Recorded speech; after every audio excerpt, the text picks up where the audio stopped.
영명은 숨기겠다. 모 도시에 있는 건널목에서 남자애가 열차에 치이는 끔찍한 사고가 있었다.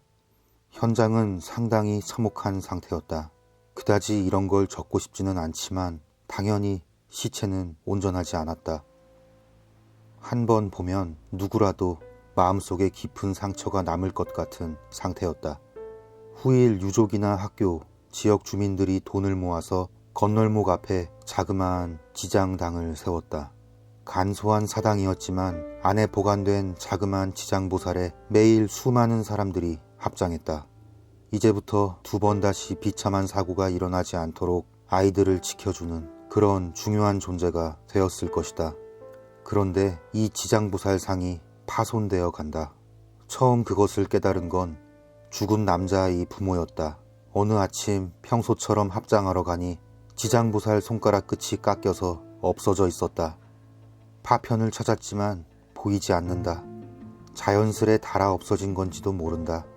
혹시 누가 장난을 치는 거라면 용서할 수 없다. 하지만 무턱대고 남을 의심하는 건 좋지 않다고 생각해 일단 그대로 놔두었다.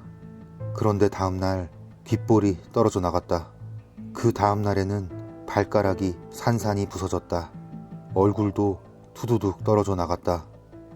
인자한 미소는 일주일도 채 지나지 않아 마치 발포 스티로폼 덩어리를 부순 것 같은 끔찍한 형상으로 바뀌었다.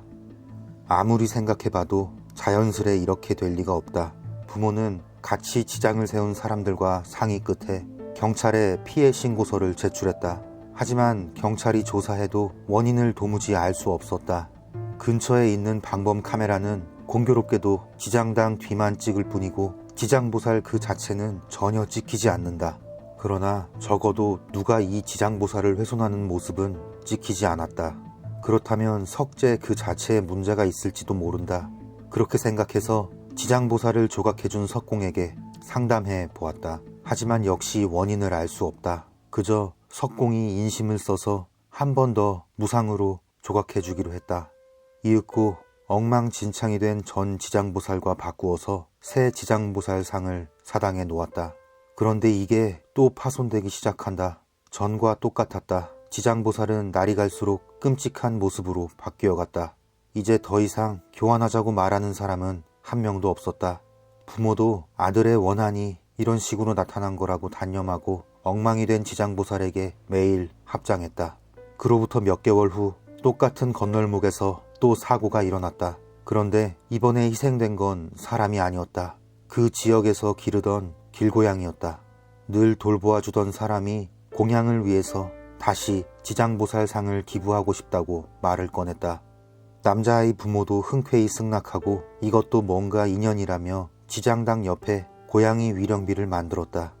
그리고 위령비를 만드는 김에 다시 새로운 지장보살상을 가져다 놓았다. 물론 남자아이 부모는 내심 또 파손되면 어쩌나 불안해했다. 하지만 이번에는 파손되지 않는다. 이상하게도 지장보살은 계속 멀쩡한 채로 인자한 얼굴을 하고 있다. 고양이가 남자아이의 한을 달래준 걸까? 아니면 반대로 고양이가 뭔가 나쁜 걸 쫓아낸 걸까? 진실은 아무도 알 수 없다. 다만 이 자그만 지장보살과 위령비는 지금도 그 지역 주민들의 관리하에 건널목을 계속 지키고 있다.